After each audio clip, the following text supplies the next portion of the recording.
Salut à tous, chers creepypastiens. Aujourd'hui on se retrouve pour une nouvelle vidéo. Celle-là n'est pas une creepypasta faite par moi, mais on peut la trouver sur Creepypasta from the Crypt. Voilà, je tenais à vous remercier pour avoir laissé autant de pouces verts sur la dernière vidéo. Ça m'encourage beaucoup. Voilà, on commence tout de suite. On va venir vous chercher, vous pourrez plus crier, ni jamais vous réveiller.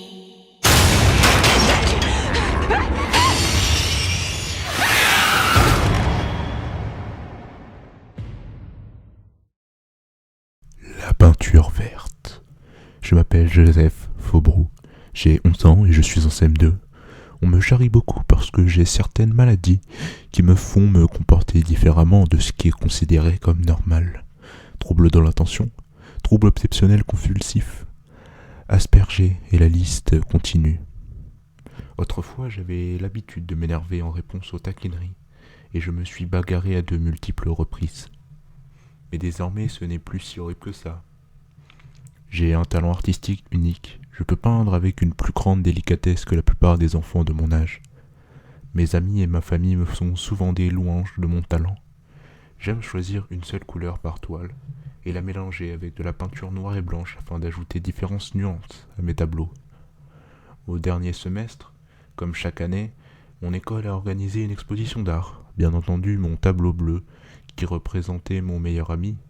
Vous me croirez pas la difficulté que j'ai eue pour le faire poser. Enfin bref, a remporté le concours en passant même dans les journaux locaux. À l'exposition, il y avait un homme très étrange qui portait des lunettes de soleil. Il admirait mon tableau et m'a dit que j'avais un grand talent. Je ne me souviens pas mot pour mot de ce qu'il avait dit, parce que j'étais distrait et un peu dans la lune. Mais finalement, il m'a invité à monter dans sa fourgonnette pour manger du gâteau. J'adore passionnément les gâteaux. Encore aujourd'hui d'ailleurs.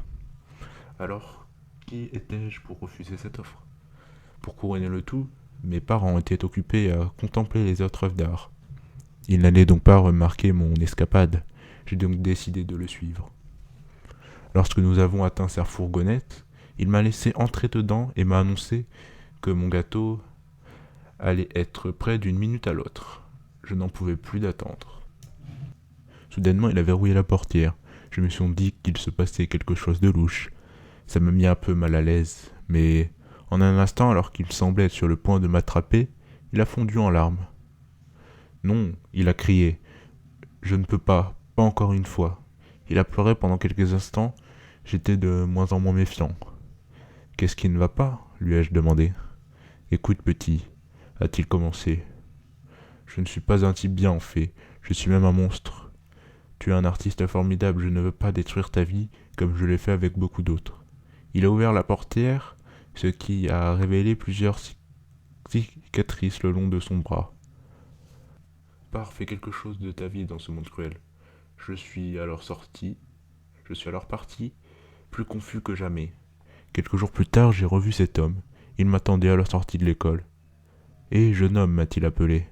Je me suis retourné, sur le coup je l'ai reconnu. Idée de mon beau travail. Alors par pitié, prends cette peinture spéciale que j'ai fabriquée. Utilise-la pour tes tableaux. J'ai alors pris la peinture qu'il me tendait.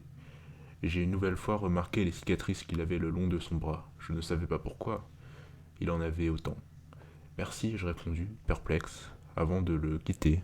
Eh bien, en fait, cette peinture avait quelque chose d'incroyable. Elle était magnifique, elle avait un air radieux sur le papier. Je peux bien le dire, ce n'était pas une peinture ordinaire. Elle était plus liquide, presque comme du vernis, sentait l'iode. Elle était chaude au toucher. Au bout de plusieurs semaines, j'ai peint un nombre incalculable de tableaux avec cette peinture, en mettant des touches de noir et de blanc par ici, par là. Avant que je ne le sache, j'étais à court de peinture. Mais d'une manière ou d'une autre, cet homme avait prédit que ça allait m'arriver. Parce que il s'est ramené avec plus de peinture verte le jour suivant. Au fur et à mesure des semaines, il me fournissait de plus en plus de peinture verte et je continuais à faire de beaux tableaux. Jusqu'au jour où, peu de temps avant la prochaine exposition, il m'a dit qu'il partait et qu'il ne reviendrait pas. Où vas-tu? Ai-je demandé avec tristesse. Mon amitié pour lui s'était renforcée. Eh bien, disons seulement que c'est un endroit où tu n'as jamais été. Mais tu vas y aller un jour, j'espère t'y voir à ce moment, a-t-il répondu. Tiens, prends ce dernier récipient, a-t-il ajouté en me tendant l'habituel liquide vert. J'en donnerais bien plus, mais je suis très affaibli.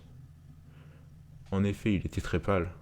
Ces derniers temps, il avait été de plus en plus à chaque fois que je le voyais. Il a serré ma main après s'être avancé, puis je lui ai rendu sa poignée de main. Au revoir mon ami, j'espère que je te reverrai un jour, a-t-il dit. Sur ce, il est parti dans son van pour de bon. Ainsi j'ai travaillé dur sur ce dernier tableau, si dur que je ne m'étais même jamais autant consacré auparavant. Ça m'a pris une semaine entière pour le finir avant l'exposition.